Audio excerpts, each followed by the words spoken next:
Okay, I'm going to run you through the workflow that I use to get my tracks into TrackStage and get them ready to be pitched and licensed.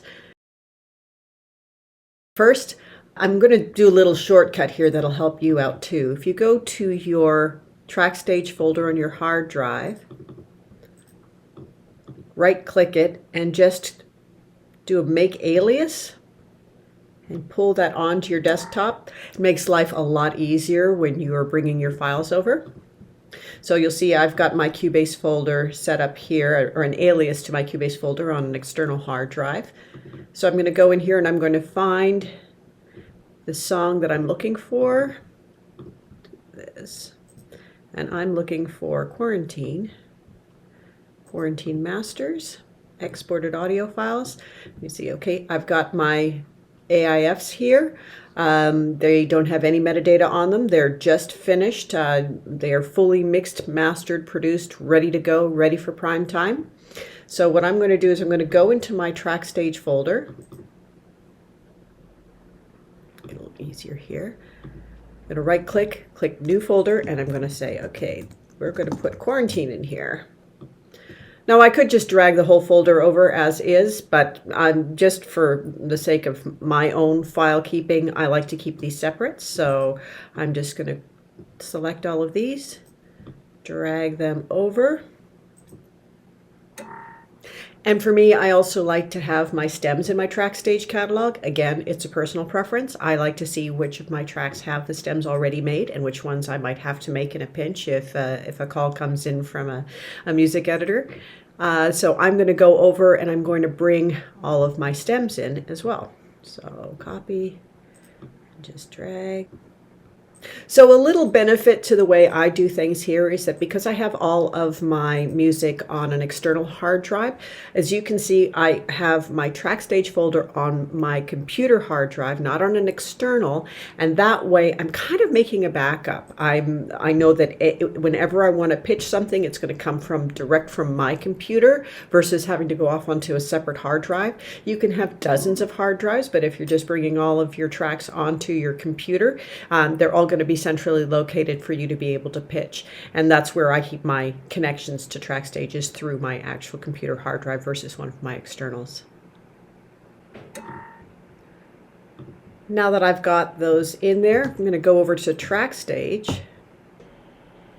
And I see, okay, wait, TrackSync is offline right now, so I need to turn it on.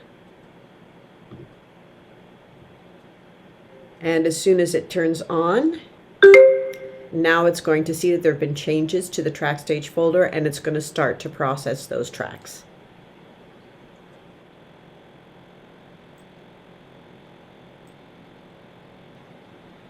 So you can see all of the tracks coming in. You just have to wait until this process finishes.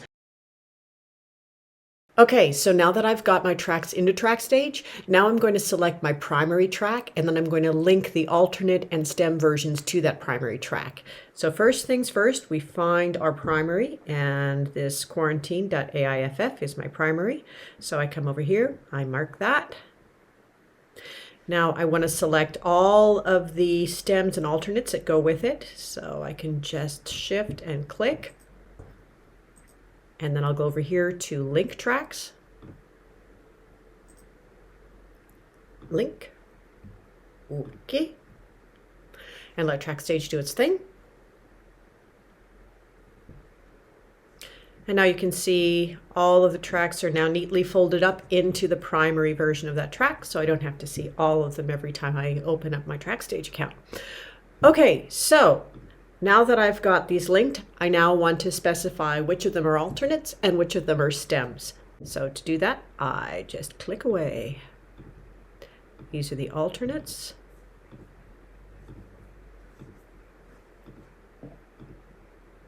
And then these are the stems.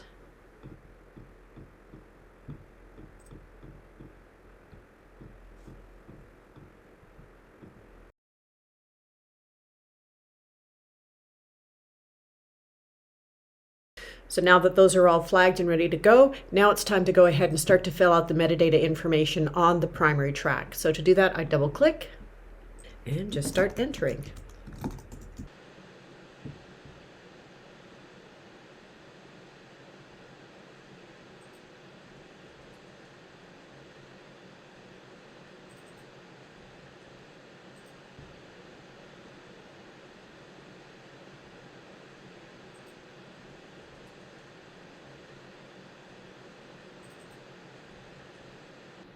Next I go into keywords, genre, this is an instrumental.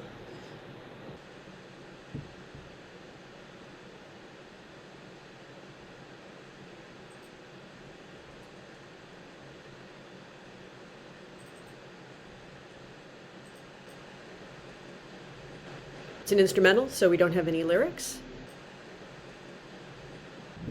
Credits. Select what roles that they had and what type of contract I had with them, whether it was a work for hire, if it was a right split. Attach any work for hire contract I might have here.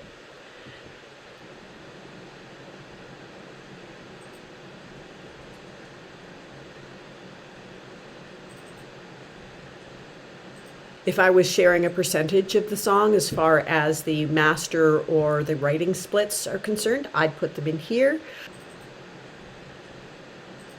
Attach split sheet in here. Lastly, if this song were being represented by a publisher, then I would want to put that information in here. I would want to put in the percentage of the publishing that they had, and if they had any writers split as well. I'd want to put in whether they were exclusive, non-exclusive, or whether it was exclusive but I was still able to pitch it. I would put in when the contract would expire if it wasn't in perpetuity, and I'd go ahead and upload the contract. So that way I have all the information regarding the publishing right here attached to my track. So once I've done all of that, and we've still got all of the stems and the alternates that don't have that information attached to them yet. So this time what I'm going to do to make it easy, I'm just going to do a search for Quarantine. That way the entire view is this song and I can just do a select all. Now I'm going to go into fill data. So this is the volume number that I put for this. So I'm going to go ahead and autofill that out. I'm just going to click the lightning bolt. Autofill the track numbers, autofill all of that. Go ahead and click ready to fill data, and it's good to go. And we'll let TrackStage do its thing.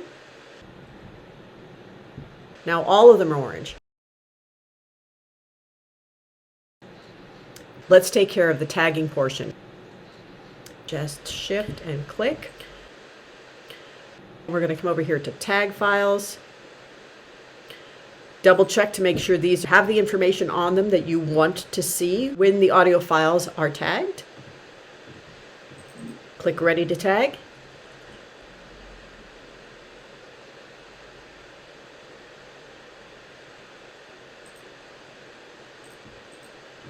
And you're off to the races.